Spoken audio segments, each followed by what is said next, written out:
Welcome to our channel. Today we how to protect your family savings with Charles Schwab step by step clearly. Start by assessing your family's current financial situation. Review all savings accounts, investment portfolios, and any debts. Determine your family's short-term and long-term financial goals. Research available investment options with Charles Schwab. Visit the Charles Schwab website to explore their various accounts. Consider opening a high-yield savings account for emergency funds. Look into CDs, which often offer better interest rates than traditional savings. Explore investment account options, such as individual or joint taxable accounts. Evaluate retirement accounts like traditional or Roth IRAs offered by Schwab.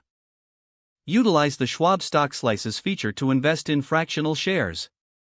Assess your risk tolerance and decide on a suitable investment strategy. Utilize Schwab's educational resources for insights and guidance. Open an account tailored to your family's financial needs. Complete all necessary paperwork, either online or in person. Transfer existing funds into your new Schwab account as needed. Set up automated contributions to encourage consistent saving and investing. Monitor your investments regularly using Schwab. Adjust your strategy based on market conditions and your family's goals.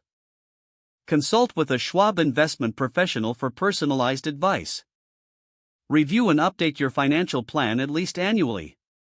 Stay informed about economic trends that could impact your savings. If the page does not load, refresh the browser or try again in a private or incognito window. Make sure you are using the correct email address, then retype it carefully to avoid small typos. If your password is not accepted, use the reset option and create a new strong password you can remember. Check your spam folder for verification or security emails, then complete any requested confirmation steps. Enable two-factor authentication if available to improve account security and reduce unauthorized access risk. After signing in, review your profile details so your contact information and settings are accurate and current. If you see an error message, note it down and try again after restarting your device and internet connection. Don't forget to like this video and subscribe to our channel for more step-by-step tech guides.